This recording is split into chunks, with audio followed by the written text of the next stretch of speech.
再加上在佛菩萨或者上师的面前承诺 ，OK， 我今生今世我不会做这样的事情去承诺的话，他功德是很大的。所以这个屠夫，他就是晚上他本来就是不会去宰杀牛羊但是呢，他就承诺就是发誓我晚上不宰，他的功德就变成这样。所以呢，我们任何人，如果我们行使完全不会造的这些恶业。然后呢，我们常常在做的这些善业的话，如果是有高僧大德往佛菩萨的面前自己发誓承诺，我会这样做，或者说我不会那样去做，这样发誓承诺的话，这个功德也是很大的。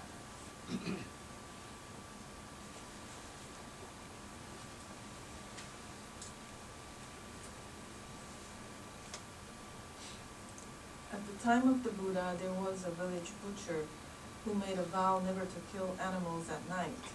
He was reborn in an ephemeral hell. At night his pleasure knew no bounds. He lived in a beautiful mansion with 4 lovely women plying him with food and drinks and other pleasures. During the day, however, the walls of the house would transform into blazing hot metal, and the 4 women into terrifying brown dogs who fed on his body. Long ago, Frona saw an adulterer who had vowed to keep from infidelity during the day. In contrast to the butcher, he suffered only during the night.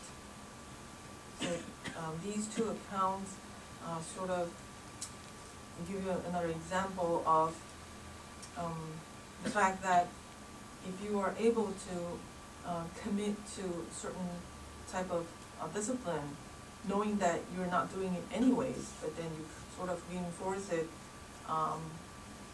by vowing that these are the things that are off limits to you in front of a guru or in front of the 3 jewels, then such action is considered meritorious.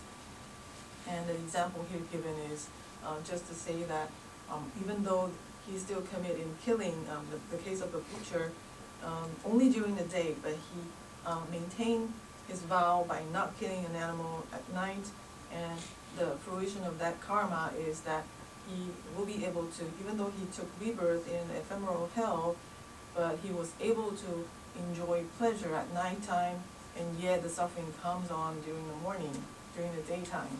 And the opposite of that would be the case of the adulterer who vowed to keep from adultery, so the suffering becomes during the nighttime, and then daytime he would be fine. So the point here is it would be nice if you know there are certain discipline that you are already observing, that you are setting limits to, and then you would take on this discipline or make promise in front of a teacher or in front of 3 jewels. If you vow that will reinforce your virtue. 另有一座环境优雅的寺庙居住着500比丘，每天中午击剑追击，是不是？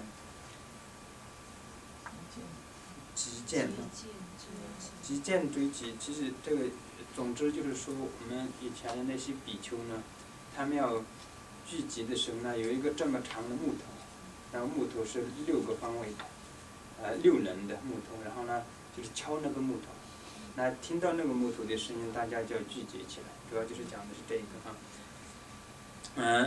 然后呢，聚集僧众共斋食，经常变成了金堂变成了燃烧的铁屋，钵与碗具等则变成了兵器，僧人们互相打斗，共斋时间过后又恢复如初。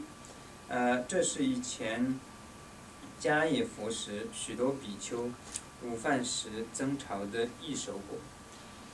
这样8热地狱、8寒地狱共16个，加上近边地狱和孤独地狱共18个，称为18地狱。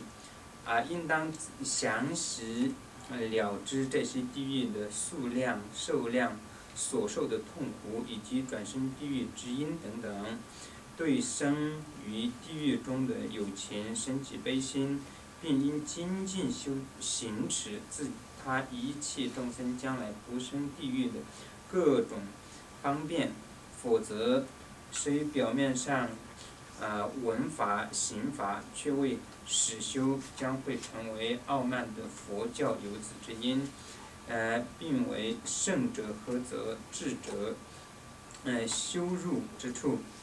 从前上师汤仁波切前面有一位外表调顺、内心极其傲慢的比丘前来拜见。上师问这位比丘：“你对佛法得知如何？了知如何？”他回答：“我对佛法广闻博学。”上师又问：“那18地狱是哪些呢？”他回答：8热地狱、8寒地狱，共16个，加上噶玛巴黑红帽2个，共18个。他并非是因为不恭敬噶玛巴而把他们列入地狱的数目中，而是因为忘记了孤独地狱和近边地狱的名称。由于当时把噶玛巴黑红帽2者名为显耳，所以随意加到了地狱的数目里。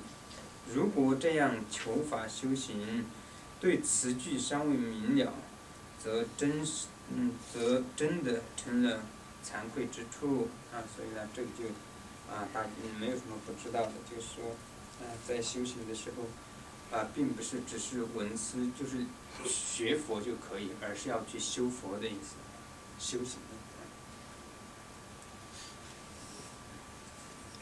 There was once a delightful monastery housing about 500 monks.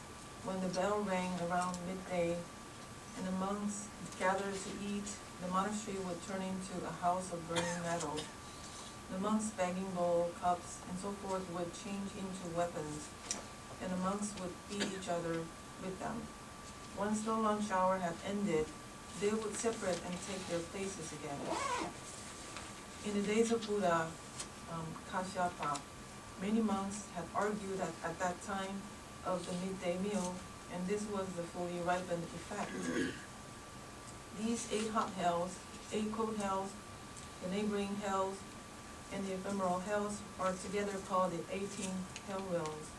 Carefully study their number, the length of time spent in them, their sufferings, and the causes of being reborn there, and meditate with compassion on the beings born in them. Strive to ensure that no one, neither yourself nor anyone else, is ever reborn in those realms.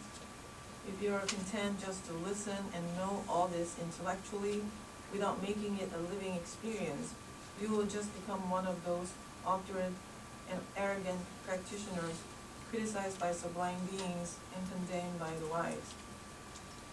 There was once a monk whose conduct was exemplary, but whose pride was enormous. He came to visit Rinpoche, who asked him what Dharma he knew.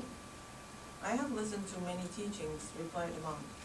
"Then tell me the names of the 18 hells," said Rinpoche. "The 8 hot hells, the 8 cold hells, that makes 16, and 18 if you add the black and red hat karmapas." It was not lack of respect that caused him to count the karmapa lamas with the hells. He has simply forgotten the names of the ephemeral hells and neighboring hells, and since the red and black hat karmapa were very well known at the time, impulsively he put them in. Now, whether or not you have practiced the teaching you have received is one thing, but not to know at least the words and terms involved is truly shameful.